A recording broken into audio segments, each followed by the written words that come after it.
Stripped down collarbones like melted honey. Fingerprints swirl on whiskey glass edges humming. Oh, झुकिनु भएन यो real दृश्य हो हैन जाडो छ हैन सो हेलो एभ्रीवन सबैजनालाई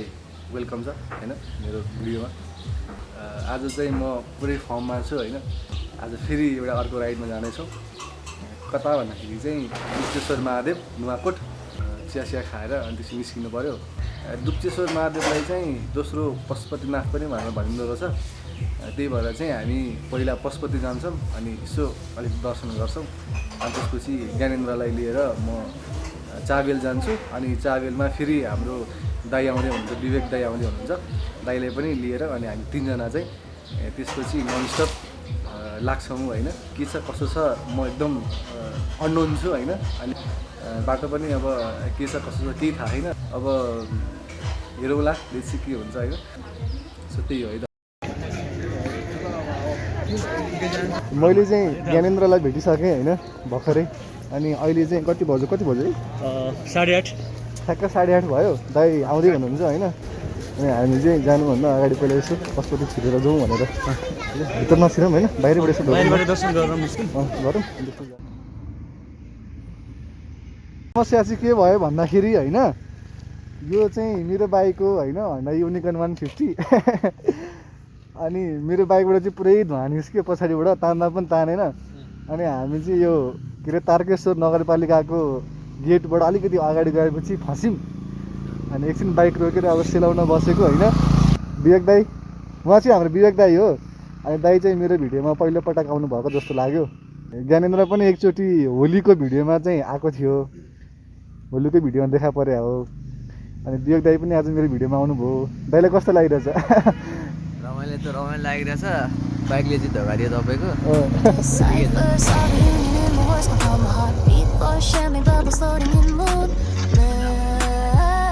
बाटो त सही रहेछ दिवस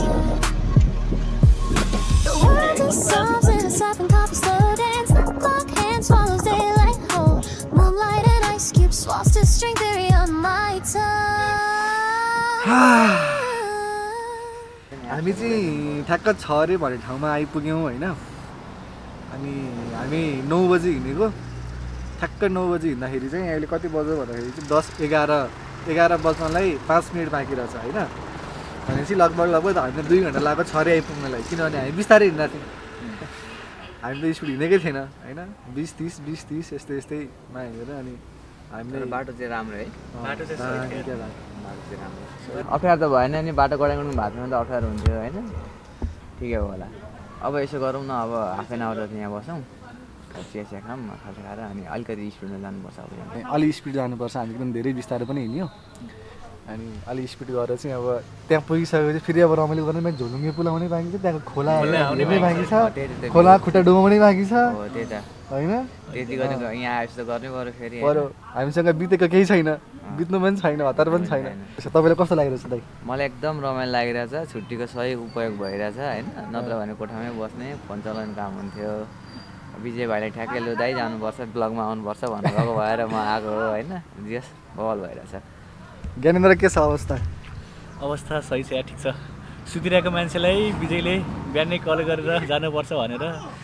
लिएर आयो जे होस् अहिलेसम्म ठिक छ अब यसो लेमन टी सेमन टी खाइन्छ हामी होइन अनि खाएर चाहिँ अनि फेरि अब यसो खाएर आलु सालु खाएर अनि सर्लक्क दुप्चेश्वर महादेव 30 किलोमिटर यहाँबाट चाहिँ हाम्रो चाहिँ ठ्याक्क लिफुबाट अलि अगाडि आइसकेपछि होइन 2टा बाटो रहेछ क्या एउटा चाहिँ यता जाने बाटो रहेछ हामी यताबाट आएको होइन एउटा चाहिँ यता जाने बाटो रहेछ एउटा चाहिँ सिधै जाने बाटो रहेछ होइन दाइहरू फेरि सिधै जानु भयो क्या अब फोन गरेर यसो उठाउँदैन यहाँबाट यस्तो राइड चाहिँ जाने हो दुप्चेश्वर जानको लागि दाइहरू फेरि सिधै जानुभयो क्या अब यहाँ चाहिँ अलिकति कन्फ्युज हुँदो रहेछ होइन कन्फ्युज नहुनु होला है त हामी चाहिँ अहिले यो तादी कि के भन्छ ताडी के भन्छ होइन हामी त्यो खोलाको पुलमा छौँ होइन अनि जब त्यो अघि दाइहरू हराउनु भएको थियो नि त बाटो त्यहाँदेखि चाहिँ दुप्चेश्वर जाने त्यो पुल कटिसकेपछि यस्तो मिठो बाटो छ ओहो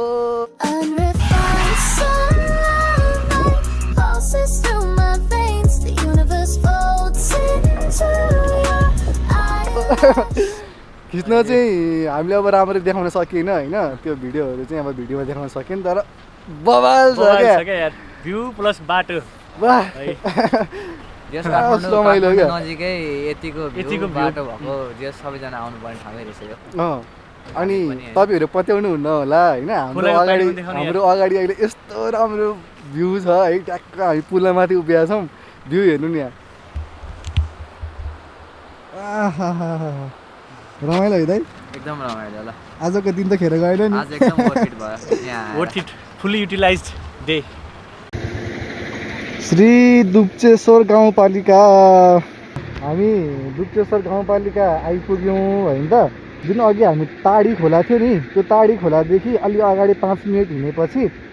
अर्को पुल आउँछ क्या त्यो पुलको नाम चाहिँ बिर्सेँ मैले त्यो पुलसम्म चाहिँ अलि अप्ठ्यारो छ बाटो होइन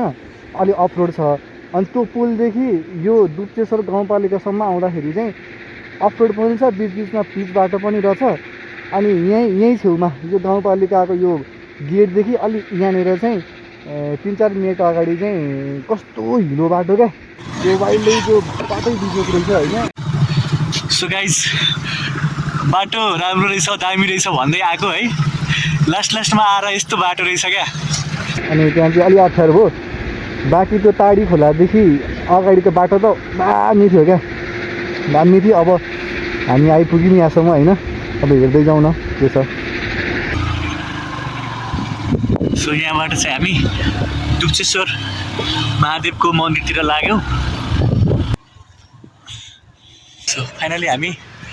दुप्चेश्वर महादेवको मन्दिर पुग्यौँ अब मन्दिरभित्र त पुगेको छैन ठ्याक्कै बाइक पार्किङ गर्ने ठाउँमा छौँ के छ विजय छैन राम्रो छ होइन ठिकै थाकेको त छैन थाकेको छैन मन्दिर आए पछाडि अलि उता पनि आउनु पर्छ चाक दुखिरहेको छ होइन मलाई चाहिँ वाइल्ड गऱ्यौँ भनेर चाहिँ म अब यो मेरो बाहिरको सदा पाएँ मैले पनि टोपी खोलेँ है अब हामी दुप्चेश्वर आइसक्यौँ होइन अनि बाइक साइक राख्यौँ त्यहाँनिर अनि फुल्यो कि फुल्यो भन्ने हुन्थ्यो आन्टीले र हामीले फुल्लिनौँ फुल नलिएर चाहिँ पाप गऱ्यौँ कि जस्तो लागिरहेको थियो तर होइन हामीले सही नै गऱ्यौँ हाम्रो अगाडि चाहिँ राम्रै कुरा देखिरहेछ है अनि के छ भन्दाखेरि चाहिँ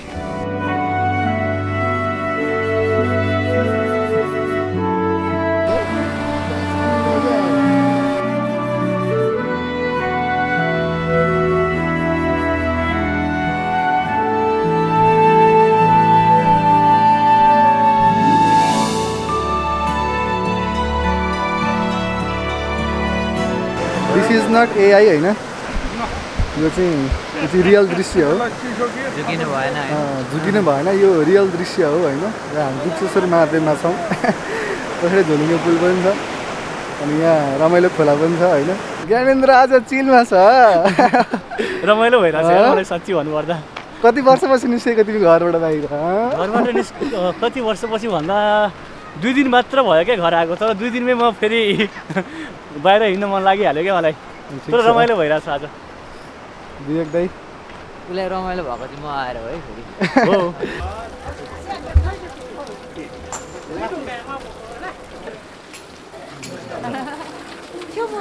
त्यहाँ भक्तपुरदेखि आउनुभएको रहेछ होइन परिवारै आउनुभएको रहेछ 7-8 जना जति अनि फोटो खिच्देऊ न भनेर भन्नुभयो अनि मैले चाहिँ खिच्दिएँ अब बेलुका घर गएर पठाइदिन्छु होइन एउटा राम्रो काम गरियो मन्दिरमा आएर मेमोरी हुन्छ नि पछि अब 7-8 जना हामी परिवारमा गएको थियौँ होइन एकजना भाइले खिचेको थियो फोटो भनेर ट्याक्क फ्रेम गरेर राख्दा हुन्छ नि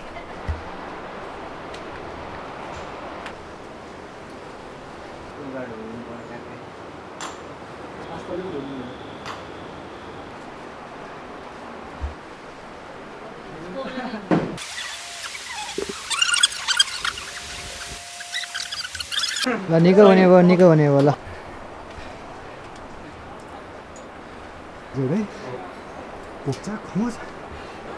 तपाईँहरूको यो त पक्कै कुनै च्यानल अर्थात् युट्युब अर्थात् फेसबुकमा त हाल्नुहुन्छ हाल्नुभयो भने कोही